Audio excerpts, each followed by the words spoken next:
Hello everybody, I am nerdSlayer, and this is the second episode of MMO Lab featuring Star Wars: The Old Republic. MMO Lab is a series where we cover both old and new MMOs, and I give my impressions on if I think the game is worth playing today, or what was memorable about the game. All of this is filmed live on twitch.tv/nerdslayer with 3 R's. Think half nostalgic walk, half first impressions. Allow me to get more game specific on things, whereas my Death of a Game series is a bit more general, or at least more about the failures of a certain game. Star Wars: The Old Republic I recently covered on my Death of a Game series. It's a game that still exists today, but one that I think is in danger of being shut down, as was proven by the recent BioWare rumors. Hopefully in this video I can highlight both things I loved about SWTOR and hated. If you want to watch my stream playthrough, the entire playthrough, the VOD should be up on my Twitch channel. I showed only bits of the story because I didn't want to spoil too much for the viewers. Anyway, let's go ahead and jump into this week's video on SWTOR. Alright, let's try and make ourselves not look like a squid. Now you'll see what a Sith is capable of. It's not bad, just a little bit. Like it's time for a bloodbath. I just like how more refined he sounds. BioWare is just so shitty at character creation, it just baffles my mind. The hairstyles are god-awful. Just give me dreadlocks, man. Who designed this and just thought this looked cool? Now you'll see what a Sith is capable of. Like, you can't tell me someone designed that and was like, this is awesome.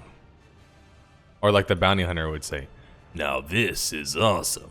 Right? I could have been the bounty hunter voice actor. Now you'll see what a Sith is capable of. Now that's what I'm talking about. Now I look like a little twerp. Should I be bigger? Yeah, this actually looks a lot more serviceable when he's giant, doesn't it? Time to rage.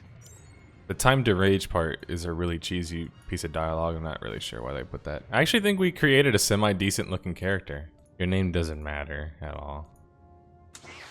I guess we're going with Fudnilland. The Sith Empire tightens its grip on the galaxy. The Galactic Republic and its Jedi defenders lie weakened and vulnerable after the Empire's successful military campaign. With a fragile peace negotiated, the Empire sends all potential Sith to undergo cruel and deadly trials at its academy on the harsh planet of Korriban. Today, one of the Empire's most promising young warriors has been secretly summoned by an influential overseer to face the dark side trials much sooner than expected. On the next episode of SWTOR, the game is not dead. I'm not sure how I'm gonna play this guy. Like, if I want him to be more dark, because my original Sith warrior, my level 65 Sith warrior, I played him like he was like power hungry, so he would choose whatever option kind of would give him more sway in certain things. But he definitely like made some big light side decisions. Now, especially since I played him through the Fallen Empire, he was a little bit more light side than dark side. I'm not just gonna let people off if they backstab me, but if I can like take advantage of people in another way and it's considered a light side option, which happens sometimes, then I'm gonna do that. All right, look at this. Do you guys notice whenever I turn, there's a little bit of lag? This game, at this point, is 7 years old, dude. Why are we still lagging? Like, I just got done playing Mass Effect and those games on the highest settings. Right now, we have 30 FPS and it's drastically, continuously dropping. One thing I have to positively remark about isn't the Force Leap one of the coolest abilities in the game? I mean, come on. Let's be honest here. You can go from being right here and then just doing a jump back and mid-jump. Like, it's such a cool feature. It's a feature that honestly doesn't really belong in a game like this. Like, it comes across as out of place because the combat, you feel so heavy when you walk around. Like, it's not just the frame lag, but I just feel like I'm really heavy. Like, everything weighs 1,000,000 pounds. So you guys see what I'm doing right now, how I'm kind of running around without stopping and just killing things? When I played SWTOR in beta, I would have wiped like 3 times already doing that. Like, in beta, the game was so difficult, but it was like a healthy level of difficulty.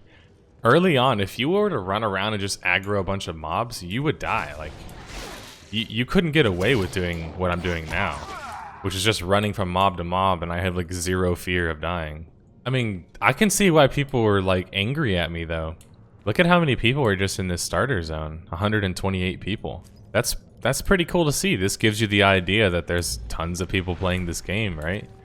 But what you guys have to understand is that if you hop on an emulator in Star Wars Galaxies right now and you go to Mos Eisley, or you go to Naboo, or you go to any of the major areas, you'll see just as many players. So like, I think people are getting confused with the idea of there being enough players because you combined all the servers and there just being tons of people playing the game. Not to mention it's the month of Star Wars, or the past 2 months of Star Wars, really. Vemrin's the alpha monster here. You go after Vemrin, you die. You guys want to understand why them making the game so easy actually hurts the story, right?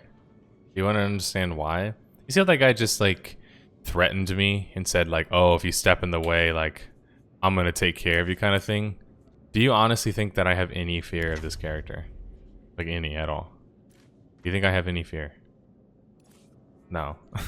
Because the game is so easy. I'm not afraid, but you know, and when the game was actually difficult, yeah, sometimes you're afraid of certain boss fights. You've returned. I understand that it's fun in certain regards to just roleplay the maniacal character. Whenever I play a Sith warrior or someone that's not an Inquisitor, I just can't quite stomach being just pointlessly evil about things.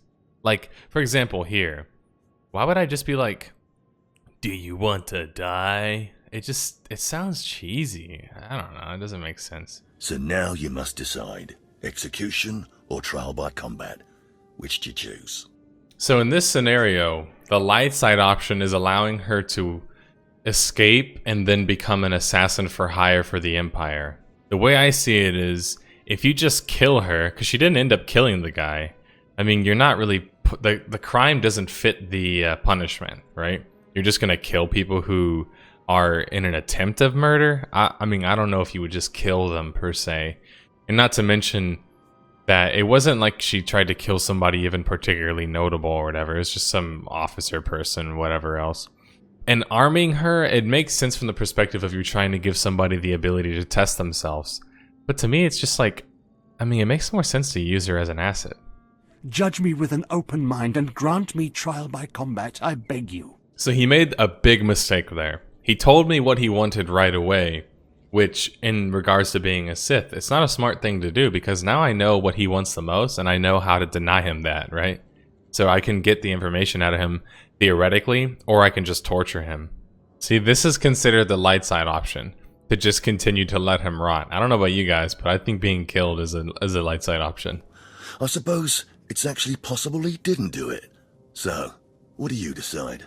If we just go willy-nilly witch hunting random people without actual evidence, I mean, that's why groups of Sith end up failing in the end, right? They like witch hunt each other, they fight for power, they can't keep order and whatever else. It's like, if he's maintained from already being tortured, I don't think torturing him more is going to change anything unless he just lies.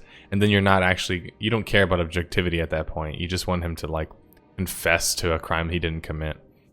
Leaving him in chains, I mean, we don't really know where that puts him in the end. So I once think again, in this case, we I say should let him free. release him.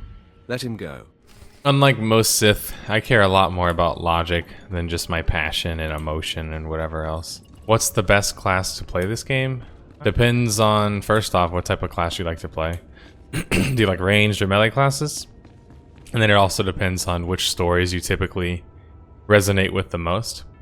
If you like the story of being like the Sith who like rises to power and you know, gets to kind of like spank other Sith a lot, Sith Warrior is the best.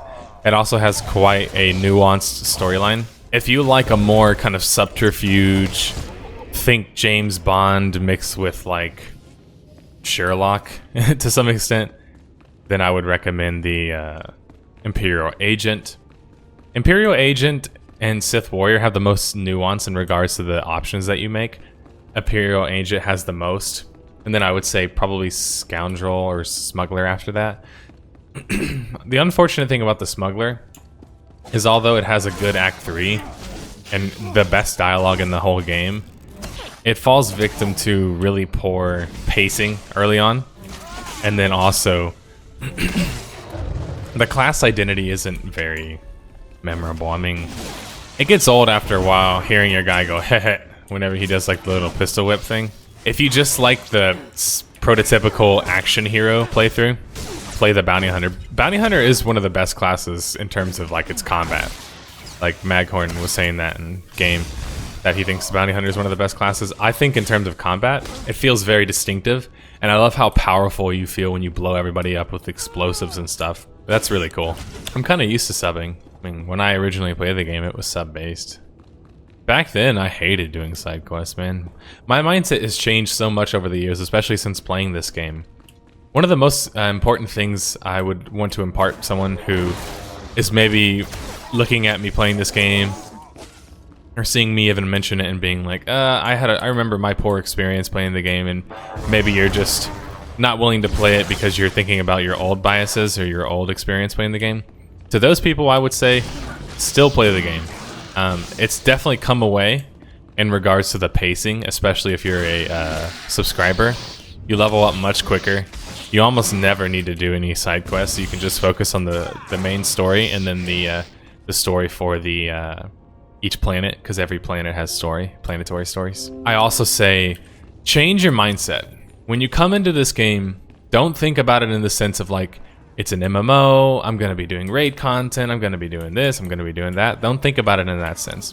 Think about it in the sense that you are playing an RPG online. And I mean in the truest sense, like, you're playing an RPG in which you can create your own character, you can customize him, you can play out a story to your liking, you can play a story out to your liking, and you can really sort of roleplay who you want your character to be, especially on the better storylines. So again, get out of the mindset of judging this game as an MMO, at least if you're going to try and play it.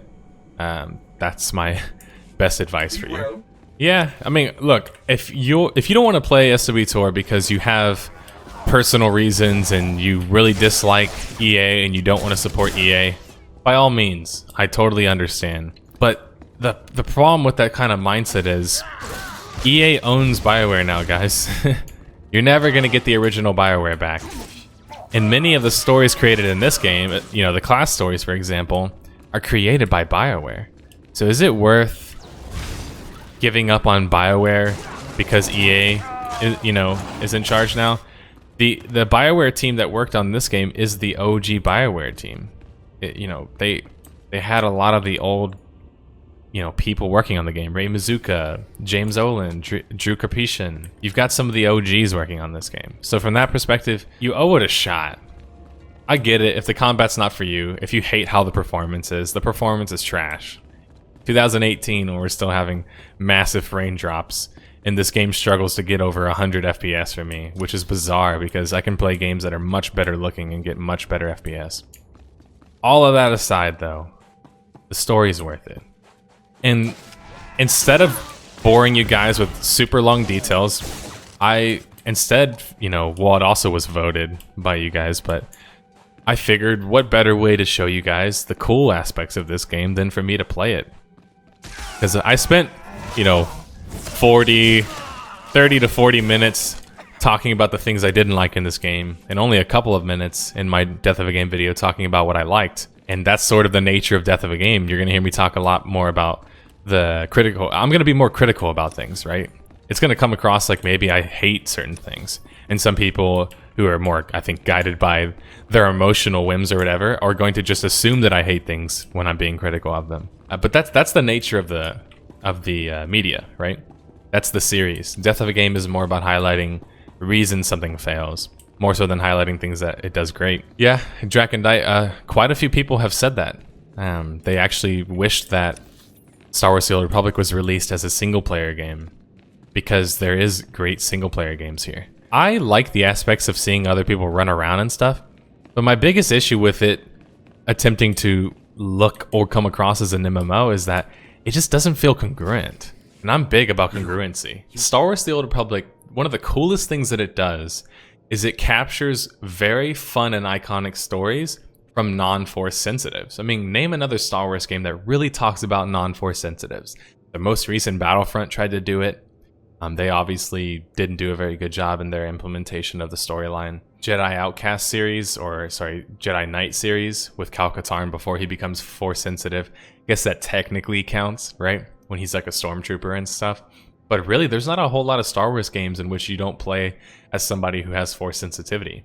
In this game, you can play as somebody who is an Imperial agent. You could be a double agent. You could be a triple agent.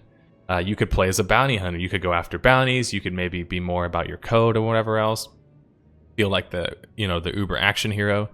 Or you can play a smuggler where you're wisecracking. You're basically Han Solo and the dialogue is on point. Or you can play as a trooper, and I would question why you would play as a trooper.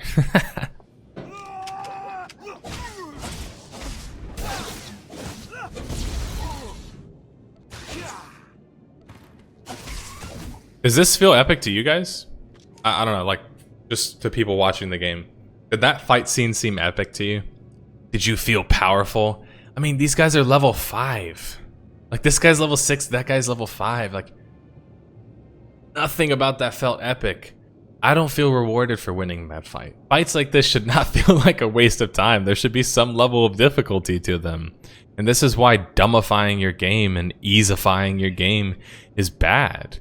Especially later on, if you're trying to attract a newer audience and they pick up the game and they're anyway halfway decent at an MMO, and I mean like, not even halfway, if you're like 10% decent at an MMO, you're never going to struggle with the storylines in this game. Never. There's no struggle. The only struggle is you having the effort to drive from zone to zone to zone to zone to zone to pick up fetch quests, or to go pick up this, like the mission I just did, pick up the artifact, pick up the artifact. This is a big issue with the game, is when you make the game too easy, it makes a lot of the fights feel just meaningless. That's why Divinity is such a good game, is like the difficulty in the game really fits the different level of bosses that you can encounter. The prodigal supplicant returns, and with all the he's so arrogant. Implementing their own free-to-play / subscriber system ruined their game to some extent. If you think about it, the reason why the game is easier because BioWare got cold feet right before the launch of open beta. Because some, casual players are complaining that the game was too hard, and so I think BioWare got a little bit intimidated. They were like, you know what? Let's just make the game like sweepingly easier across the board. Raid content, story missions, group missions, everything. Let's make it all easier. And then open beta happened. Launch happened. Everyone flew through the content. They lost insane amounts of players. And then we're kind of sat there and, questioning as to how it all happened. I'm sure. Or maybe some of them picked up on what the issues were back then. I never thought about it, how much ramifications they were going to suffer due to the fact that the game is so easy that everyone can just like, you don't need a group. Like, why do you even need a group anymore? I remember people used to group together to do heroic missions. The last time I played, I was able to do the heroic missions by myself. Now, I'm not saying it was easy per se to do it that way, but one of the biggest mistakes, I think, in regards to this game and the way it handles its planet system is that even though Droman Kos is the capital of the Empire's planet, it's the capital planet, it doesn't feel like a capital planet. Yeah, it looks okay, and it definitely has a lot of like effort put into how it looks, but there's no reason for anyone to be there other than to do certain quests. So to me, it's problematic because everyone comes to this Imperial Fleet, and this Imperial Fleet is like the epitome of instance garbage. Everything here just feels like it's all stuck together for ease of access. You got your combat training, the supplies, the galactic trade market, the stronghold stuff, all stuck together. The only purpose of making everything easy to access. This doesn't add anything in terms of like MMO. Why does it look like everyone is just, they're in the game, but they're not a part of the game, right? Why does it look like that? Well, first off, there's no chat bubbles, right? That's a problem that really affected certain roleplay situations. The other thing is that, what do these people necessarily have to do with each other? What can they do on this station, for example? Nothing. It's just a hub that you like choose to go onto your ship and then go somewhere else. I mean, I mean, you wouldn't even trade with anybody because you could just put it on the Galactic Trade House. And crafting it, you know, your companions can craft. So, I mean, what's the purpose in us all being here? Everyone's just sitting around. Here's where you load in. The game looks like there's a lot of people playing, right? 170 people on the fleet. But what's actually happening? Is the game actually alive in the truest sense of the word? No. If I were to load up an emulator for Star Wars Galaxies right now, and we went to the most populated zone, what you would see is constant chatter, constant roleplay, people making transactions and trading with each other, entertainers talking to certain people inside of a cantina. You would see all of the people dueling and all this other stuff. You would see so much interaction between the players. And this is just, it's weird. You see players, but it's just like, they just sit here. Yeah, like Maghorn says, they sit here, queue for flashpoints, or they go to the Galactic Trade Market. I mean, what else is the point in being here? Okay, here is the Mecca of the Empire. This is the capital planet. There is 136 people here. Wow, there's so many people here. There must be people in the streets doing all kinds of activities. This place must be bustling with activity, right?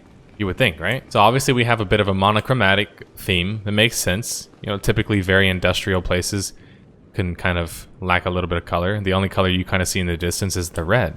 That's great. It reinforces the empire, the darkness, the quote-unquote evil vibes, right? But look, as I continue to run around in this zone, do you see anything going on? Do you see people doing any activities? Do you think this place is alive and bustling with people? It has 139 people here, right? Here's where the hub connects to the different areas that you can ride to. Let's go to the Cantina. This is a place that would be bumping in a game like Star Wars Galaxies. And insert any sandbox type of game. Any actual MMO. Not a soul is here. The only reason why people come here is to do the quest. Look, he's just got done with his quest. There's somebody else running over there, about to get their quest, right? Or no, is that my companion on acid? Oh, here's a guy. Level 61. He's just here to talk to his companion. Because if you guys didn't know, you can talk to your companion on the ship, or you can talk to them in a cantina. What's this guy doing here? Doing a quest. People are here to do quests, right? There's no actual reason to be here. There's no actual social activity to participate in. If it seems like I'm being critical, it's because I want you guys to understand, on an objective level, this game is lacking a lot of what makes an MMO an MMO. Alright, let's go to the Galactic Trade Center. That seems like there'd be a lot of people there, right? Alright, here's an image that Aslok just showed me. He just walked into the cantina on the emulator. Look at the amount of people here. Look at the amount of people talking. Joining group for 2 minutes. Slayer blah blah blah. Selling stuff on my vendor. Hello. People having a conversation. It looks like an MMO. The game is alive. I'm belaboring this point. I'm making it a point to continue to go on about it because this is so important, man. How can you have a Star Wars game without feeling like you're a part of a world together? We're just playing an arena game. We're just playing a theme park game. Hey, I saw one guy over here. That's good. Here's a guy. Look. But remember how when we were playing Final Fantasy XI in the town square, we saw like at least a couple of dozen people? Final Fantasy XI is 16 years old. Why are we still seeing people in the courtyard and stuff? Because you have to actually interact with players to get things done in that game. Let's take a look around my ship. Here I have my cargo hold, where I have a bunch of my gear at. I have a crap ton of stuff in here. Here's Vector in my Sith uniform, which I love. The armors in this game are pretty cool. I think they're better than Star Wars Galaxies. Don't I look like an Imperial loyalist? So yeah, once again, they got the RPG aspect right? Doesn't he look awesome? He's wearing a Sith uniform. My ship looks very distinctive. It looks like it's an Imperial agent ship. Here's a bunk room with no type of activity you can do in here. You can invite people to your ship, but they can't really get on your ship in the same way. As always. Awesome looking ship, right? But what's the point in putting this much effort into the ship if there's nothing to do here? My companions are done talking with me. So what other reason do I have to be here except to just fly to the next zone? Why can't there be chat bubbles? Wouldn't it be so cool if I just walked up on this and I was just like, I see them chatting to each other. Instantly I'm like, oh, they're role-playing. Wow, that's crazy. Look at that. Look at what they're saying. Right? It makes me feel more immersed. Meanwhile, I had to walk up see them standing here all in a perfect line, and then read over here in the general chat. Oh, they're role-playing. Not having a chat bubble would be like, in real life, if you went up to somebody, in order for somebody to read what your conversation was, they would have to read a text format of your conversation. So let's say me and this cup are talking, right? And my phone comes up, you know, as another person comes up and wants to see that we're having a conversation. And in the real world, you would just hear it, right? You could hear that we're talking. But in this context, they would essentially be just sitting there and having to read off of a script or read off of a general chat or textual format of what the conversation is going on, you know? Compared to like, yeah, there's no voice chat in this game, so I'm not going to have the ability to hear voice chat, but I should at least be able to see them just conversing and see it from afar, just like you would in real life. You're going to hear people conversing. You know people are in a conversation. Why didn't Pazak get added to SW Tour? I'm not sure. That's honestly, it could be the fact that they didn't want to introduce gambling, so they introduced loot boxes instead. You don't need chat bubbles since the advent of VoIPs. That's one of the silliest things I've ever heard, dude. Here's why. I can instantly poke holes in that argument. Roleplay is not always about walking up to somebody, consenting with them in voice comms, and then engaging in roleplay. That's not roleplay, dude. Roleplay is where there's some type of notification on your character that maybe you're in character, right? Like in Galaxies, you used to have the RP tag. In some other cases, you could just be on an RP server. When I walk up to, say for example, I walk up to this player right here, and I'm like, oh, she looks cool. I want to engage in roleplay with her. I'm not going to send her a message and be like, hey, do you want to roleplay in VoIP? You know, do you want to roleplay in Discord? She's going to be like, what the who are you? She's going to be weirded out by that. Even if she wanted to roleplay, it doesn't match up. Now, yeah, if you're going to roleplay, you know, I'm sure at like the highest level and you're like a method actor or you're some sort of tabletop player, you're probably going to roleplay using your voice. I mean, that makes the most sense, but look, Karate Kid. He's just macroed to like continuously do a high kick. Darkson asks, why was this game declared dead by me? Well, essentially the game now has reduced to being just an RPG. There's very little to no group in-game type content. Raid content is not a focus. PvP content isn't a focus. It went from 15 servers to 5 servers, right? There's no longer a West Coast server, if I remember correctly. So, I mean, that essentially means that they would never cut down any more servers. They're at the minimum service capacity they'll ever go. The story content that they continue to release, while not bad, isn't as clearly loved and enjoyed as the Shadow of Revan content. And the other reasons I mentioned. The game doesn't make them as much money as it used to. In fact, it contributed to a loss in revenue. You see how twitchy the ship moves? It doesn't have real physics at all. Anything close to real physics. I don't even think they can accomplish that with this engine. It also has some ability system where you have like abilities. I mean, like, what is this? How are you able to turn without even moving your ship? Logically, none of what I'm watching has made any sense. I'm sorry, guys. Is this what people were telling me that I should have mentioned? Is this what I was missing, guys? Is this the key to SW Tour's space combat being amazing? Okay, so these people are in a ship that has more than one person piloting it. Each one of these cannons is an individual person. So if you look, you have the guy who's piloting, and then you have his cannons. They're shooting at their target, right? You notice how no one can make like instantaneous turns and sweep arounds, right? Because it defies logic. It defies any logic we have in regards to having a ship fly at insane speeds or whatever. The reason I am so passionate about SW Tour is the Old Republic universe is my favorite Star Wars universe, and Star Wars is my favorite mythos. It pains me that the only Star Wars MMO currently running is a Star Wars game that lacks all of what makes the Star Wars universe feel massive. For this reason, I can't really recommend someone to play SW Tour if they're looking for an MMO to dedicate themselves to.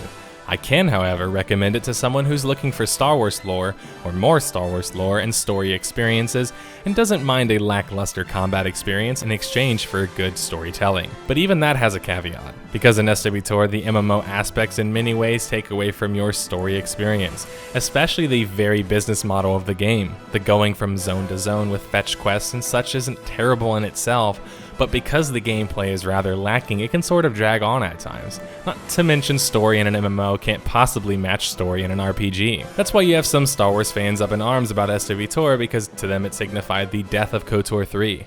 I think this can be a bit unfair, but ultimately I can't blame people for adopting this mentality. It might make me seem a bit old hat when I make comparisons in the video of SWTOR and SWG, but for me it's more of a matter of I want Star Wars to be, well, Star Wars. Star Wars doesn't belong in an instance, it belongs in a world that we can be fully immersed in. Hopefully we can get that someday, but today we have SWTOR, a good story-based multiplayer game created by the OG, or original gangster BioWare squad. Play it while it lasts, guys, because I don't know how long it'll be around. Thanks for watching.